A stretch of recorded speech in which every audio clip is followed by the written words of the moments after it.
Gereja City Reach Pemulihan Kupang mempersembahkan Soul Care, renungan untuk memelihara jiwa kita di dalam firman Tuhan. Selamat mengikuti. Dalam musim di mana engkau takut, dalam musim di mana engkau tidak mengerti apa yang sedang terjadi, kembalikan fokus kita kepada Yesus. Sebuah peristiwa besar dalam sejarah gereja, yaitu hari Pentakosta atau hari pencurahan Roh Kudus. Gereja C3 Pemulihan adalah gereja Pentakosta karismatik yang percaya akan manifestasi beroperasinya karunia dan pribadi dan kuasa Roh Kudus. Dalam konteks jangan takut, kita akan belajar dari Kisah Para Rasul pasal 2. Murid-murid Yesus sedang menanti janji Bapa 50 hari tepat di hari Penta, artinya 50, Pentakosta. Dan pada hari itu Bapak Ibu Saudara, Roh Kudus turun dan memenuhi murid-murid yang menanti. Murid-murid itu berbahasa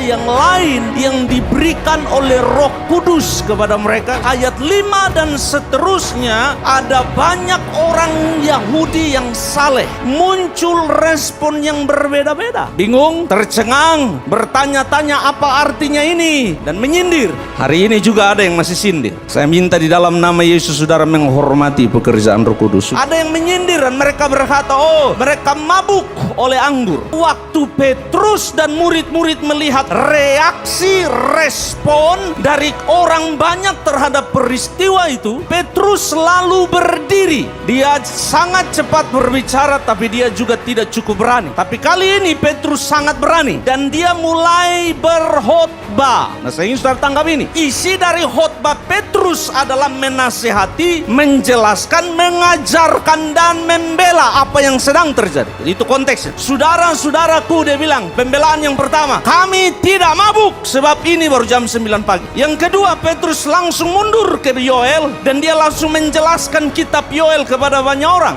Lalu Petrus mengutip Mazmur, apa yang kita baca hari ini. Apa yang Petrus mau saudara dan saya pelajari dalam menghadapi sesuatu yang engkau tidak pahami, tetapi jauh di dalam hatimu engkau tahu bahwa ini pekerjaan Allah. Nasihat Petrus fokus ayat yang ke-25.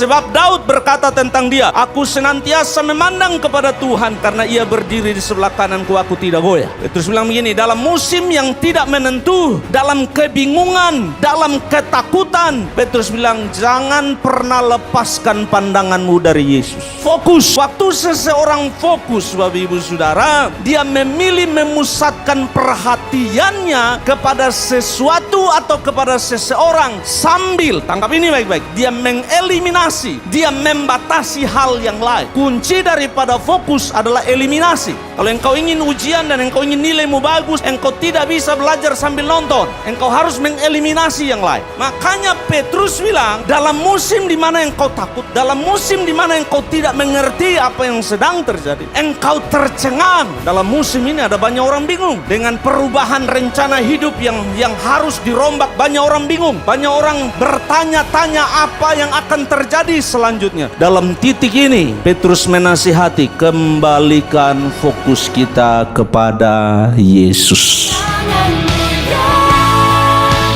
Demikian renungan Soul Care dari Gereja City Reach Pemulihan Kupang. Tuhan Yesus memberkati.